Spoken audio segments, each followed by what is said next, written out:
क्यों सरकारी स्कूल बंद कर रही है उत्तर प्रदेश सरकार? क्या इस सरकारी स्कूल बंद करने से किसका नुकसान होने वाला है? चलिए जानते हैं।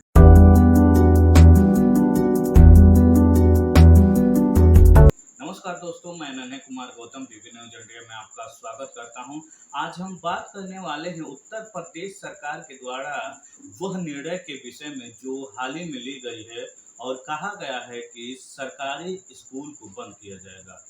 तो सरकारी स्कूल को बंद तो करने की जो पॉलिसी है वो सरकार अपने हिसाब से कर रही है। यहाँ तक कि हो भी रहा है, बहुत सारे ऐसे स्कूल हैं जो सरकारी स्कूल बंद किए जा रहे हैं।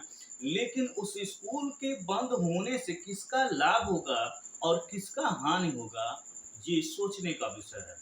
क्या आपको पता है कि जो सरकारी स्कूल है उनमें सबसे ज्यादा किसके बच्चे पढ़ते हैं? उनमें सबसे ज्यादा किन बच्चों का नुकसान होने वाला, किस समाज के बच्चों का नुकसान होने वाला है? वो कहीं ना कहीं शेड्यूल ट्राइब के ही बच्चे हैं, जो जिनके माता पिता प्राइवेट स्कूलों का फीस वहन नहीं कर पाते हैं, उनके बच्चे सरकारी स्कूल में पढ़ते हैं। वही सरकारी स्कूल में पढ़ने वाले बच्चों का अगर शिक्षा रोक दी जाती है तो ये कहीं ना कहीं भारत देश के लिए एक बहुत बड़ा समस्या है। क्योंकि भारत देश का जो संविधान कहता है कि सबको समान शिक्षा दी जाएगी और सबको कहीं ना कहीं शिक्षित किया जाएगा, लेकिन यह सरकार का निर्णय ये बताती है कि यह सरकार शिक्षा देना नहीं चाहती है। और जो भी लोग हैं शिक्षित हो रहे हैं, जो भी अध्ययन कर रहे हैं, वो नहीं कराना चाहती, क्योंकि सरकार अनपढ़ बना कर रखना चाहती है, जिससे 3 किलो राशन पे शेड्यूल कास्ट के जो बच्चे हैं या शेड्यूल कास्ट और शेड्यूल ट्राइब के लोग हैं, वो 3 किलो राशन पे कहीं ना कहीं ओट करे और जाके मेहनत करे, मजदूरी करे, आईएएस पीसीएस कोई बड़ा अधिकारी न बन सके। यह कहीं ना कहीं साजिश के ही तहत ये किया जा रहा है। उन दलित, शोषित, वंचित जो वर्ग के लोग हैं, जो समाज में दबे कुचले लोग हैं, उनकी शिक्षा को रोकने की कहीं ना कहीं ये सरकार की तुच्छ मानसिकता दर्शाती है और ये कहीं ना कहीं रोकने की प्रक्रिया चल रही है।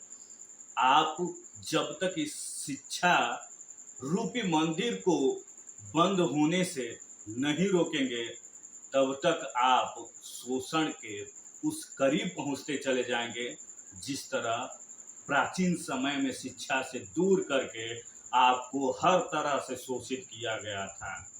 यही प्रक्रिया आज चल रही है। जिस प्रकार बहन कुमारी मायावती को आप लोगों ने 3 किलो राशन के चक्कर में और सरकार की कुछ छोटे मोटे पॉलिसी के चक्कर में बहन जी को सत्ता से बाहर कर दिया, आज उसका खामियाजा आपको भुगतना पड़ रहा है।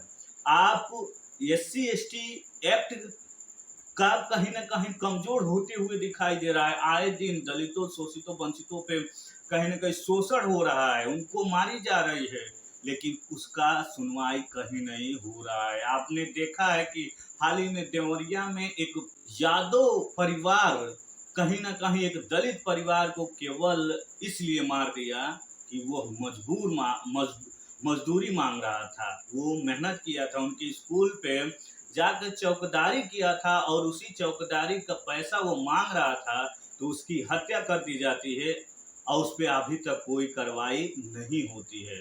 तो ये कहीं ना कहीं आप लोगों की नाकामी है और आप लोगों के इसी नाकामी के वजह से कहीं ना कहीं आपको शोषण होना पड़ेगा, आपको इसी तरह पीटना पड़ेगा।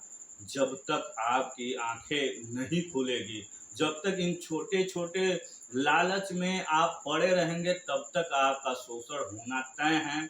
इसलिए अपनी सरकार और अपने समाज का नेता चुने।